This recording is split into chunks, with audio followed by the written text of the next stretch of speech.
Pelo sinal da Santa Cruz, livrai-nos Deus, nosso Senhor, dos nossos inimigos. Em nome do Pai, do Filho e do Espírito Santo. Amém. Meu Senhor e meu Deus, creio firmemente que estás aqui, que me vês, que me ouves. Adoro-te com profunda reverência. Peço-te perdão dos meus pecados e graça para fazer com fruto este tempo de oração. Minha Mãe Imaculada, São José, meu Pai e Senhor, meu anjo da guarda, intercedei por mim.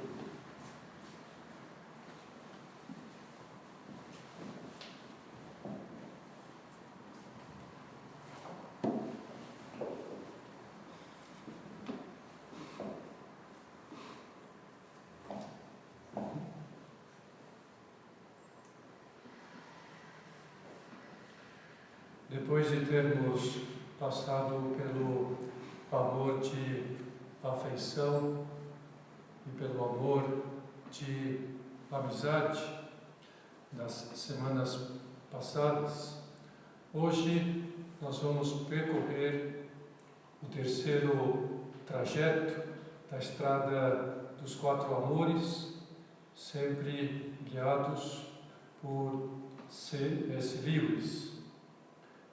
Comumente chamamos este terceiro tipo de amor eros, mas eu prefiro chamá-lo de amor romântico. Isto por um motivo muito simples, porque normalmente é fácil que as pessoas acabem por restringir o amor eros ao amor sexual. Mas o amor sexual é uma parte do amor eros. O amor apaixonado, o desejo sexual. Eros não é só isto. Eros é, acima de tudo, amar a beleza da outra pessoa. Seja a beleza espiritual, seja a beleza corporal, física. Por isso que o Papa Bento XVI, a sua primeira encíclica, intitulada Deus Caritas Est, Deus é amor, ele explica-nos que houve, e ainda há, uma certa rejeição à Igreja Católica no que diz respeito à sua doutrina sobre a castidade, sobre o controle da sexualidade, dizendo que isso é uma rejeição ao amor eros. Mas o Papa explica que não é isto. A Igreja, quando fala da castidade, ela não está envenenando o amor eros, mas ela está precisamente curando este amor, curando daquilo que se normalmente acabem por pensar que seja o amor eros, o amor eros curado, purificado na sua verdadeira grandeza. Daí que eu posso ter um amor eros por alguém sem necessariamente ter uma atração física por ela, sem necessidade de me envolver com ela corporalmente, fisicamente, sexualmente. Nesse caso, o amor eros, ele tem um nome específico. Ele se chama amor platônico, ou é o amor eros que se transforma em amor ágape. Por isso, é possível também darmos um amor eros a Deus, e Deus dar-nos também esse amor a nós. Por quê? Porque Deus é a pura beleza, e Deus também ama a nossa beleza, como Ele também manifestou quando nos criou. Quando criou o primeiro homem, quando criou a primeira mulher, ele exclamou, né, isto é muito bom, isto é belo, isto é maravilhoso.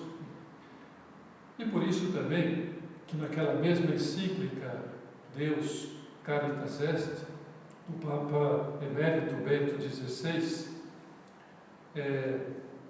diz-nos que o Eros de Deus pelo homem é ao mesmo tempo totalmente ágape.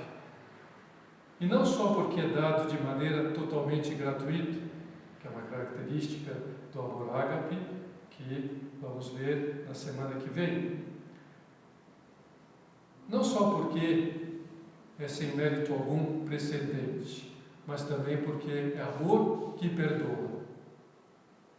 E assim também, o amor eros entre os esposos não é só o amor sexual. Esse é um aspecto, repito, do amor eros. O amor eros é muito mais. Por isso é possível ter esse amor, mesmo quando o cônjuge não possui nenhuma atração física, por causa da idade, ou por causa de uma doença, ou por causa de qualquer outra circunstância. O amor eros permanece. E podemos ir mais além neste raciocínio. O simples ato sexual entre os esposos não é um ato de amor, o simples ato sexual. Porque senão teríamos que dizer que o adultério e a relação sexual entre os solteiros seria amor, e não o é. Por isso, a frase "vamos fazer amor", dita fora do casamento, é uma frase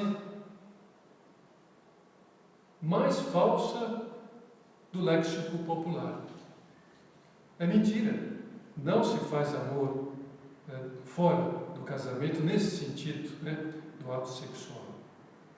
Por isso também, ainda recorrendo ao ensinamento do Papa Bento XVI, podemos então escutar na mesma encíclica: o eros, assim degradado a puro sexo, torna-se mercadoria, torna-se simplesmente uma coisa que se pode comparar e vender. Antes, o próprio homem torna-se mercadoria.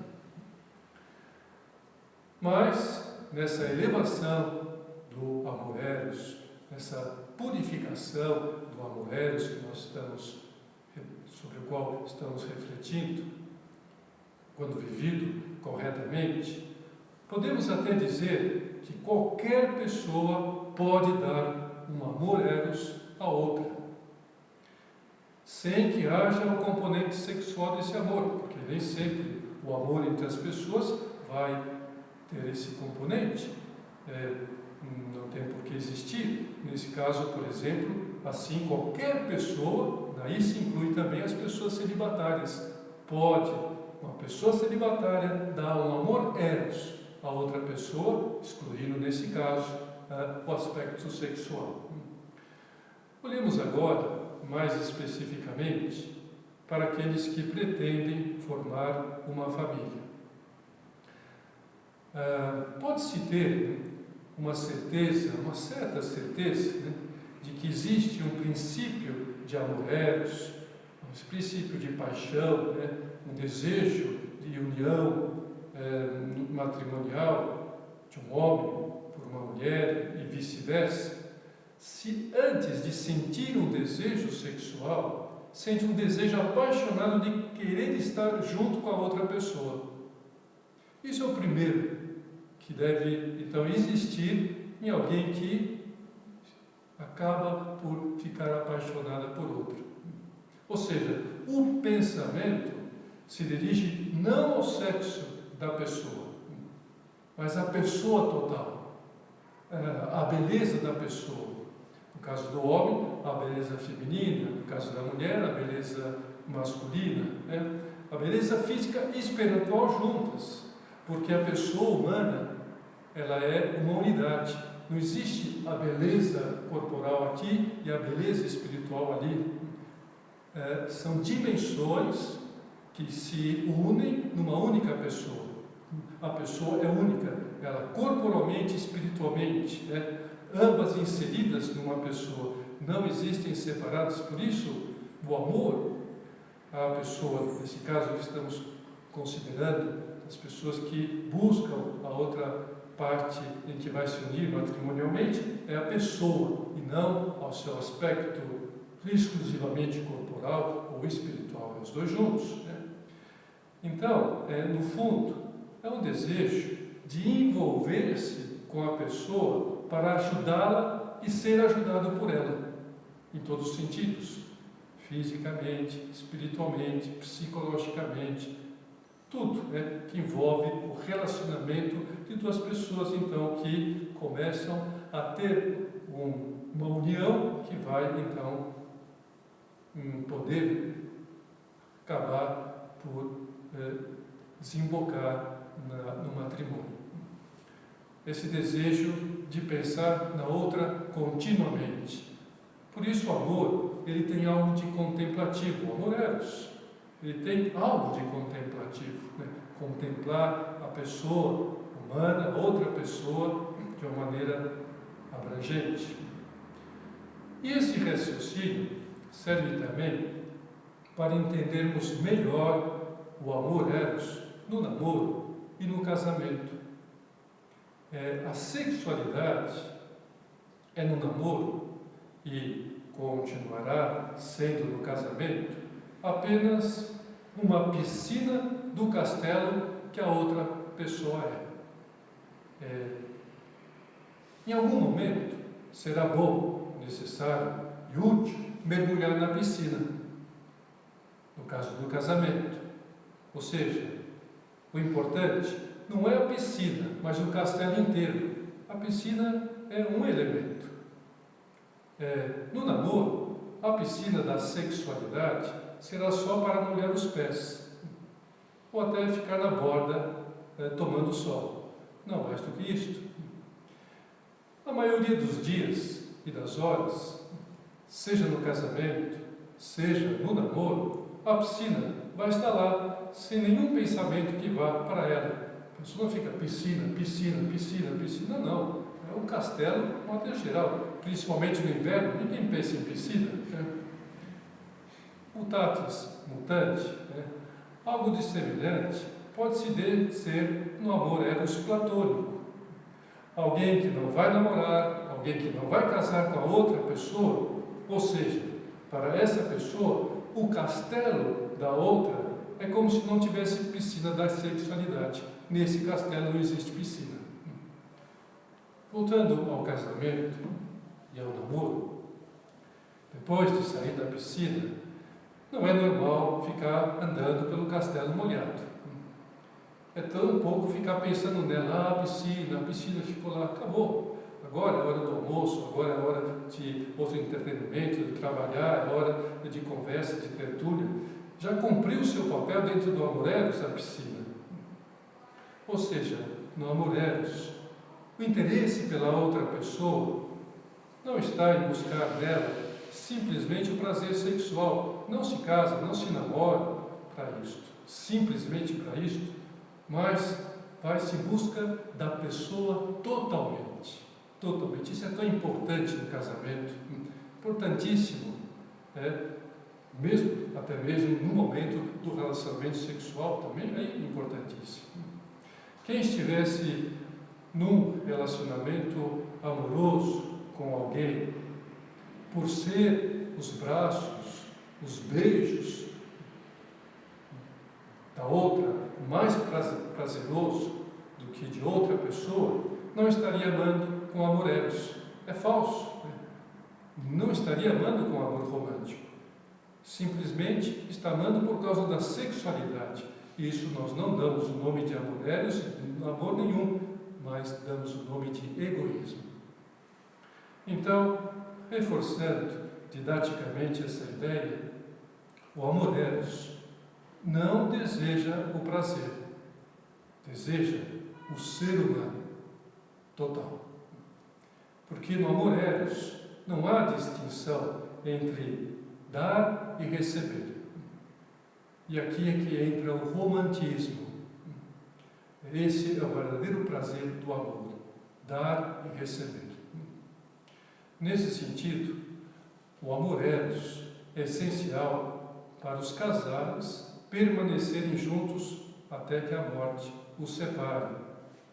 Porque quando alguém diz a outra pessoa, estou apaixonado por você, isso pode dizer no começo do namoro ou quando os dois têm 90 anos, estou apaixonado por você. Né?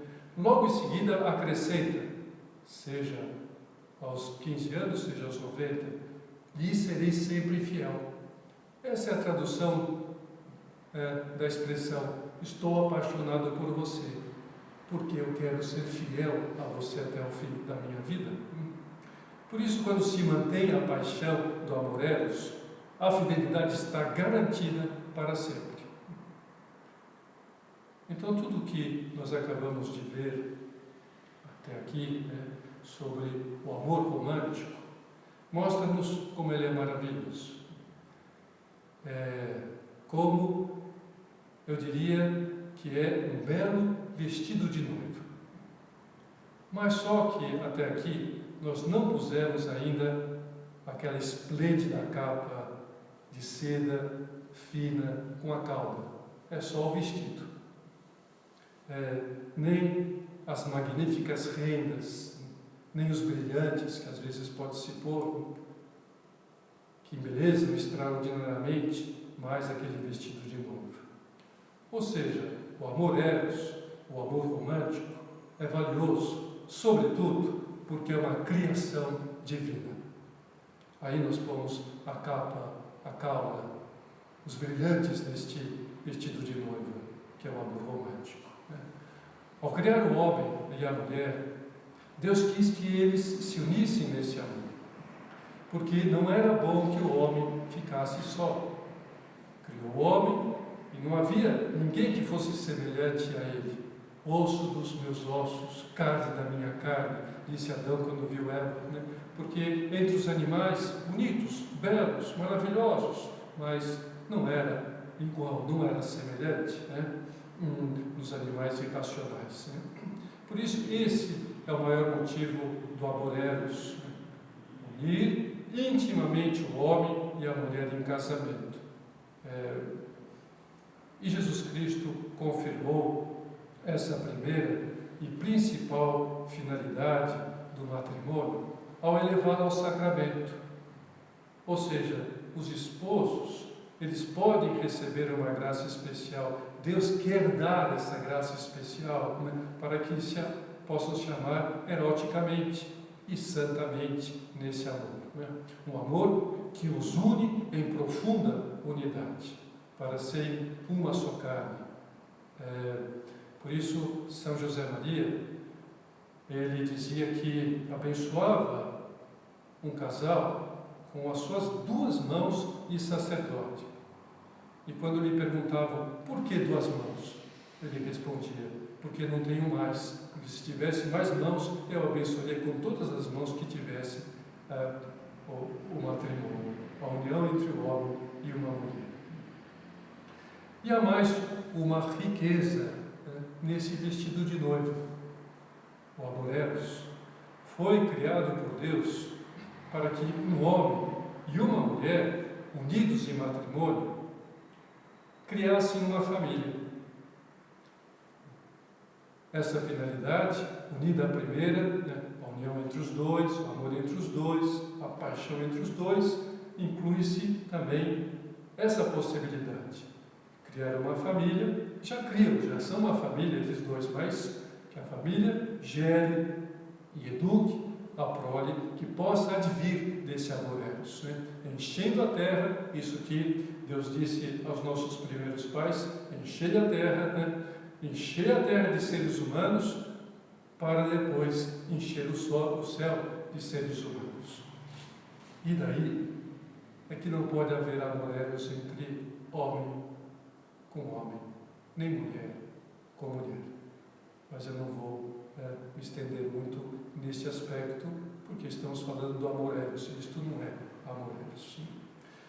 Porém, apesar de todas essas riquezas do amor romântico, já então visto todo o vestido de noiva completo, ele não pode se transformar numa obsessão, como às vezes se transforma por uma noiva. O vestido noivo parece que é o mais importante, né? O resto tudo, né? Se não tem o vestido de noiva, pronto, né? Aqui o vestido noivo, a festa, eu podia falar da festa, né? Ou seja, o amor romântico, o amor eros, não pode se tornar uma prioridade, nem para os que já estão casados e nem para os que são chamados por Deus a se casar. O culto a Deus, a vida espiritual, a educação dos filhos, a preocupação com a saúde do outro cônjuge, da família em geral, a formação de um lar luminoso e alegre, o cuidado com o bem comum social, devem estar na frente do amor eros. O prazer levado ao extremo nos destrói tanto quanto o sofrimento. O grande risco, por isso, não é que os amantes se idolatrem, mas idolatrem o eros. De algum modo, nós podemos interpretar que era isso que ocorria com aqueles que se uniam a Sara, aquela judia do qual se conta a história no livro de Tobias, ela que tinha se unido em casamento legítimo com 7 homens, e os 7 homens morreram no dia das núpcias, morreram no leito nupcial, antes da consumação do casamento. E por que morreram? Pois nós vamos ver isto. E é o livro de Tobias que nos conta extraordinariamente isto e nos dá um ensinamento maravilhoso sobre o amor eros, o amor entre os esposos. Tobi tinha um filho chamado Tobias. E Tobi ficou doente e pensou que ia morrer. Então disse a Tobias que fosse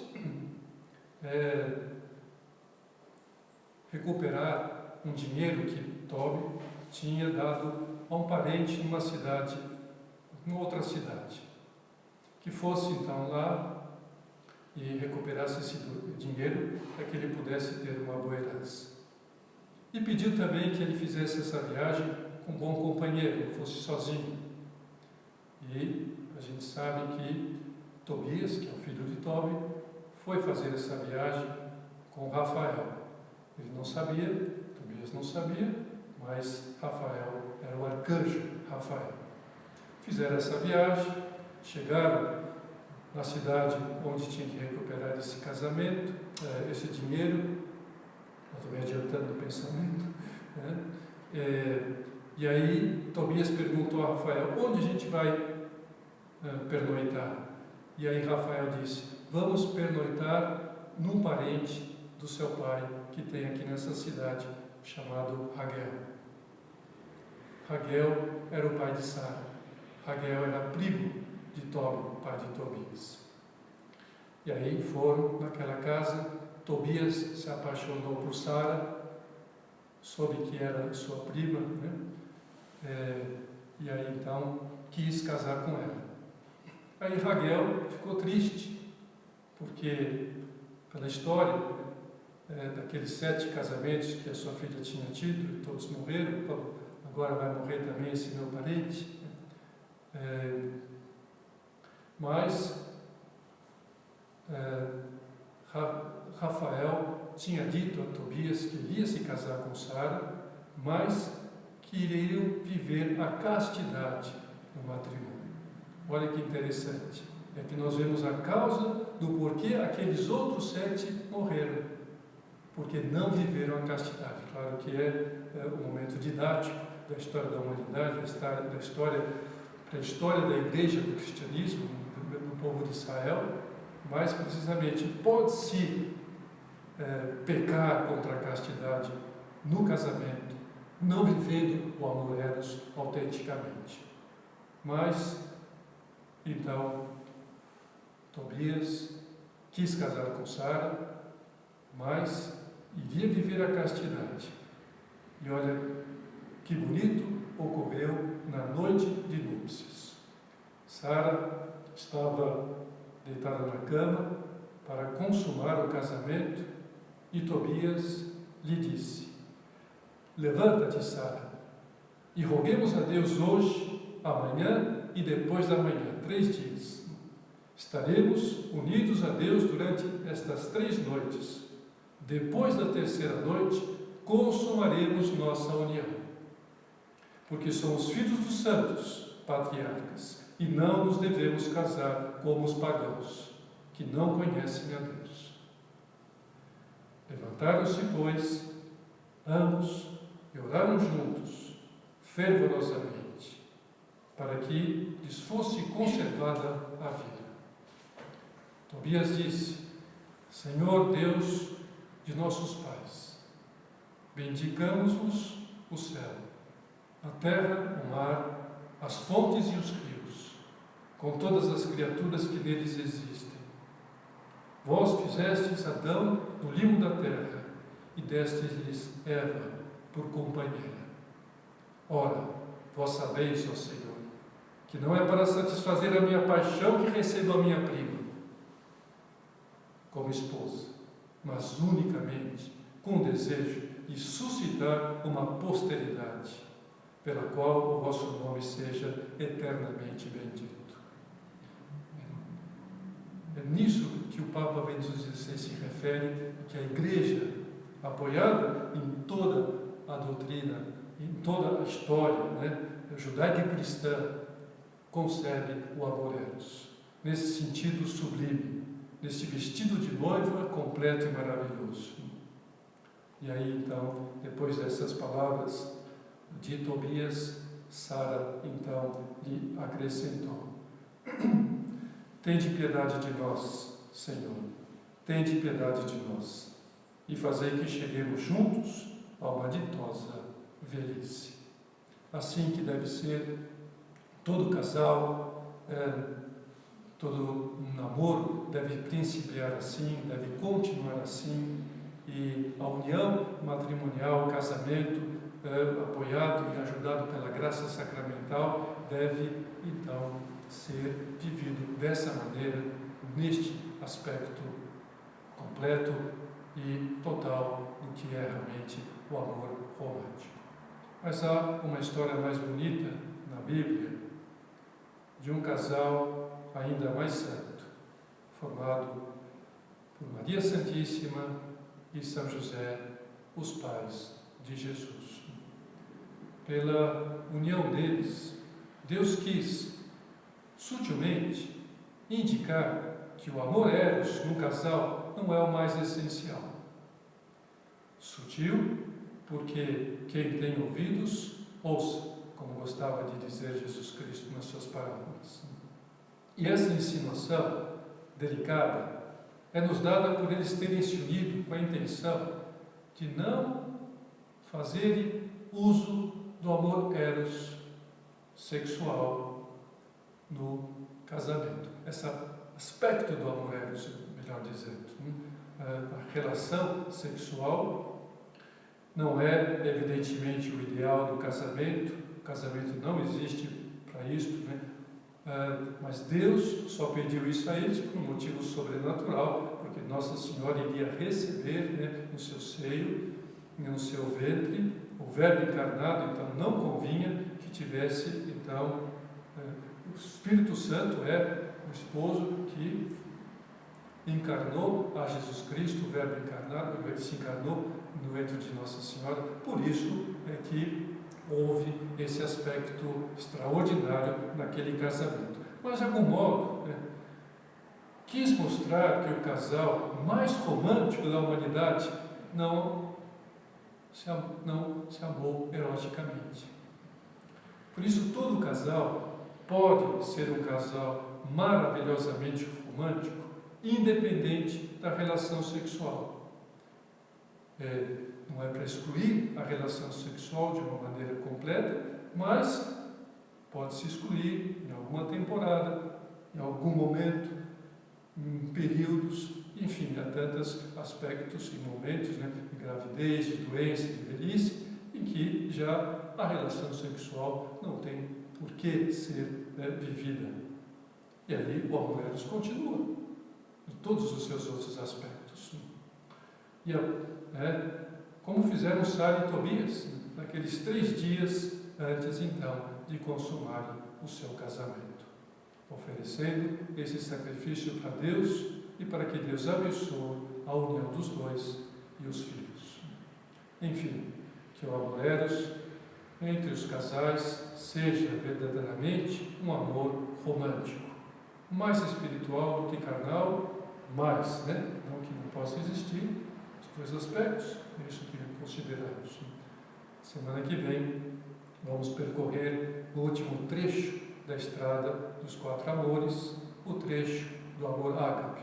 Agora então, pedimos a Deus que abençoe os casais, que abençoe os namorados, pela intercessão de Maria Santíssima e de São José.